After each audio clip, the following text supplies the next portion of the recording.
ತಮ್ಮೆಲ್ಲರಿಗೂ ವಚನವಾಹಿನಿ ಚಾನಲ್ಗೆ ಆತ್ಮೀಯವಾದ ಸ್ವಾಗತ.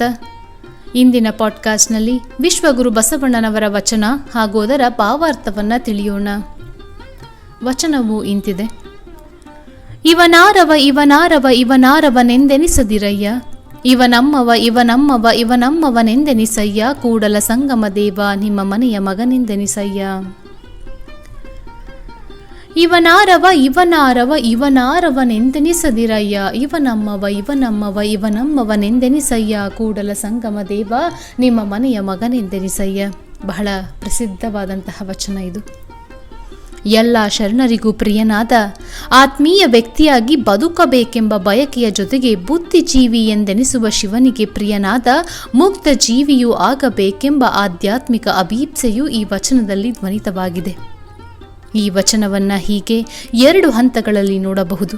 ಮೊದಲನೆಯದು ಸಜ್ಜನರಿಗೆ ಬೇಕಾದವನಾಗಿ ಶರಣರಿಗೆ ಪ್ರಿಯವಾದವನಾಗಿ ಬದುಕಬೇಕೆಂಬುದು.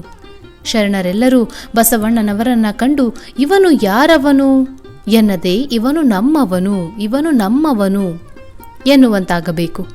ಇದು ಒಂದು ಹಂತದ ಬಯಕೆ. ಇನ್ನೊಂದು ಹಂತದಲ್ಲಿ ಸಾಧಕ ಜೀವಿ ಶಿವನಿಗೆ ನಿವೇದಿಸುವ ಸಾಧನೆಯ ಮಾತುಗಳೆಂದು ತೆಗೆದುಕೊಳ್ಳಬಹುದು. ಇದರಲ್ಲೂ ಬೇರೆ ಬೇರೆ ಛಾಯೆಗಳನ್ನು ಗುರುತಿಸಬಹುದಾಗಿದೆ. ಇವನು ಯಾರವನು ಎನ್ನುವುದಕ್ಕೆ ಇವನು ಕನಕ, ಕಾಮಿನಿ, ಕಾಂಚನ ಮುಂತಾದ ಲೌಕಿಕ ವಿಷಯಗಳಿಗೆ ಸಂಬಂಧಿಯಾದವನಲ್ಲ, ಮಾರು ಹೋದವನಲ್ಲ. ಇವನು ನಮ್ಮವನು ಎಂದರೆ ಇಷ್ಟಲಿಂಗವನ್ನು ಉಳ್ಳವನು, ಪ್ರಾಣಲಿಂಗವನ್ನು ಉಳ್ಳವನು, ಭಾವಲಿಂಗವನ್ನು ಉಳ್ಳವನು ಎಂದೆನಿಸು ಎಂದು ಮುಂತಾಗಿ ಅರ್ಥವನ್ನು ನಾವು ಹೇಳಬಹುದು. ಒಟ್ಟಿನಲ್ಲಿ ಶರಣರಿಗೆ ಆತ್ಮೀಯನಾಗಬೇಕು. ಶರಣ ಮಾರ್ಗದಲ್ಲಿ ನಡೆಯುತ್ತಾ ಶಿವನಿಗೂ ಆತ್ಮೀಯನಾಗಬೇಕು. ಗುರು ಲಿಂಗ ಜಂಗಮ ದಾಸೋಹಿಯಾಗಬೇಕು.